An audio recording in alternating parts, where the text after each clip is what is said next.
नमस्कार. आपण ऐकतोय डॉक्टर अनुराधा सुधीर कुलकर्णी लिखित तुका विठ्ठल सर्वांगे. आजचा आपला भाग चाललाय 13वा. पिंड पोषकांच्या जळो ज्ञान गोष्टी. धान्य स्वच्छ करण्यासाठी ज्याप्रमाणे त्यातले खडे वेचून काढावे लागतात, त्याचप्रमाणे संतांनी समाजाला सद्वर्तनाचं शिक्षण देण्यासाठी प्रथम कसं वागू नये हे सांगताना दुर्जनांचं यथातथ्य वर्णन केलेलं आहे. तुकारामांनी तर अत्यंत परखडपणे नाठाळांवर शब्दप्रहारच केलेला आहे. संत सर्व प्राणीमात्रांमध्ये समत्व पाहत असले तरी दुष्टांचं दुष्टपण दूर करण्यास ते तितकेच तत्पर असतात. सर्वांमध्ये एकच आत्मचैतन्य भरलेला आहे याची संतांना तर अपरोक्षानुभूती म्हणजे साक्षात अनुभूती असते. पण म्हणूनच कोणी इतरांवर अन्याय करीत जर असेल तर संतांच्या हृदयाला ते अधिक भिडतं आणि ते अन्यायी लोकांचा प्रतिकार करण्यास स्वतः सिद्ध होऊन इतरांनाही सिद्ध करतात. संत म्हणजे अगदी मवाळ व्यक्तिमत्वाचे किंवा कोणी काहीही केलं तरी ऐकून घेणारे नाही आहेत, हे तुकाराम ठासून सांगतात.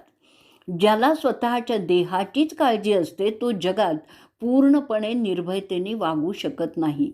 पण जे इतरांच्या कल्याणासाठी स्वतःच्या जीवाचीही पर्वा करीत नाहीत असे तुकारामांसारखे संत म्हणतात की मऊ मेणाहुनी आम्ही विष्णुदास, मऊ मेणाहुनी आम्ही विष्णुदास, कठीण वज्रास भेदू ऐसे. मेले जीत असो निजोनी या जागे, जो जो जे जे मागे ते ते देऊ. भले तरी देऊ कासेची लंगोटी, नाठाळाचे काठी देऊ माथा. माय बापाहुनी बहु मायावंत, करू घातपात शत्रूंहुनी. अमृत ते काय गोड आम्हा पुढे, विष ते बापुडे कडू किते. तुका म्हणे आम्ही अवघेची गोड, जयापुरे कोड त्याचे परी. 586 हा अभंग आहे.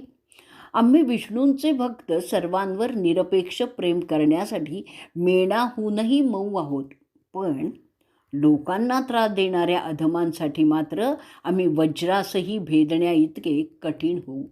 आम्ही देहबुद्धीने मरून आत्मस्थितीने जिवंत आहोत, स्वतःच्या ऐहिक लाभासाठी निद्रिस्त असून सर्व कल्याणास्तव जागेही आहोत. त्यामुळे जो जे विहित मागणे आमच्याजवळ करेल ते आम्ही त्याला देऊ. आम्ही अडल्या पडल्यासाठी आपल्या कासेची लंगोटी देखील देऊ, पण जे नाठाळ असतील ना त्यांच्या माथ्यावर काठी मारायलाही आम्ही मागे पुढे पाहणार नाही. अनाथ अगतिकांसाठी आईवडिलांपेक्षा आम्ही माया करणारे आहोत, पण परपीडकाचा आम्ही शत्रूपेक्षा अधिक घातपात करू. निष्पापांसाठी आम्ही अमृताहून मधुर, तर दोषींसाठी आम्ही विषाहूनही कडू आहोत. तुकाराम म्हणतात, लोकहितास्तव आम्ही संपूर्ण चांगले आहोत. ज्याची जशी इच्छा असेल तशी आमच्याकडून पुरी होईल. सर्वांचं भलं व्हावं म्हणून कधीकधी समाजधुरीणाला कठोर भूमिकाही घ्यावी लागते. सर्व जीव मात्र संतांचे जीवलगच असतात, तरीही ते दुर्जनांची फजिती करण्यास कचरत नाहीत. ह्याचं महत्त्वाचं कारण संतांची निरपेक्षता, त्यांची निरहंकारता. त्यांची कोणापासूनही कुठल्याही लाभाची इच्छा नसते. तसंच स्वतःच्या प्रतिष्ठेचीही त्यांना फिकीर नसते. नाहीतर सर्वसामान्य माणूस स्वतःला जपण्यासाठी मनात येऊनही कुणाचे गुणदोष सांगत नाहीत. तुकारामांनी अश्रद्ध, लोभी, तामसी, वाडवडिलांचा आदर न ठेवणारा, बाईलवडा या सर्वांची चांगलीच हजेरी घेतलेली आहे. ते म्हणतात, काही करंटे असेही असतात की भुके नाही अन्न मेल्यावरही पिंडदान, तो चाळवा चाळवी केले आपणची जेवी. 1942 हा अभंग आहे. बाप जिवंत असताना त्याला पोटभर अन्न घालत नाही, तो मेल्यावर मात्र विधीपूर्वक पिंडदान करतात. वास्तविक ही फसवणूक आहे. श्राद्धासाठी केलेलं गोडधोड अन्न स्वतःच्याच भोजनासाठी असतं ना. एका कवडी चुंबकाने तर यावरही कडी केलेली आहे. त्याने बाईल सवासीण आई, आपण पितरांचे ठाई. तुका म्हणे लंडा, नाही दया देव धोंडा. 58 हा अभंग आहे. आपल्या आईबापांचं पक्ष केलं, त्यामध्ये आईच्या ठिकाणी सवाष्ण म्हणून आपल्या बायकोला बसवलं आणि बापाच्या ठिकाणी पितृस्थानी आपणच बसला. मग तुकाराम म्हणतायत, त्यासाठी देव म्हणजे दगडच आहे. अशा लोकांचं पूर्वसंचितच असं आहे की लोक चांगल्या गोष्टींना मुकतात. सत्संगाचा त्यांना आळस येतो तर भोग मात्र ते हवरटासारखे घेतात. मग त्यावर तुकोबा म्हणतायत, द्रव्य असता धर्म न करी, नागविला राजद्वारी, कथा काळी निद्रा लागे, कामी श्वाना परी जागे. 287 हा अभंग आहे. त्यांच्याकडे द्रव्य असूनही ते धर्मासाठी, सत्कर्मासाठी कधीही खर्च करत नाहीत. आणि हेच लोक कधी राजदंड वगैरे होऊन हजारो रुपयांनी नागवले जातात. या लोकांना कथा कीर्तनाच्या वेळी झोप लागते. कामाच्या आणि उपभोगाच्या वेळी मात्र हे कुत्र्यासारखे जागे राहतात. कथा कीर्तनात झोप येणाऱ्यांचं तुकोबा फारच खमंगपणे वर्णन करतात. कथा पुराण ऐकता झोपे ताथिले तत्वता, खाटेवर पडिता व्यापी चिंता तळमळी, उदक लाविता न धरे, चिंता करी केव्हा सरे, जाऊ नका धीरे म्हणे करीती टवाळ्या. 1350 हा अभंग आहे. या लोकांना कीर्तनात झोप आवरत नाही, पण घरी जाऊन खाटेवर पडल्यावर मात्र ते झोपेसाठी तळमळतात. कीर्तनात डोळ्याला पाणी लावूनही उपयोग होत नाही.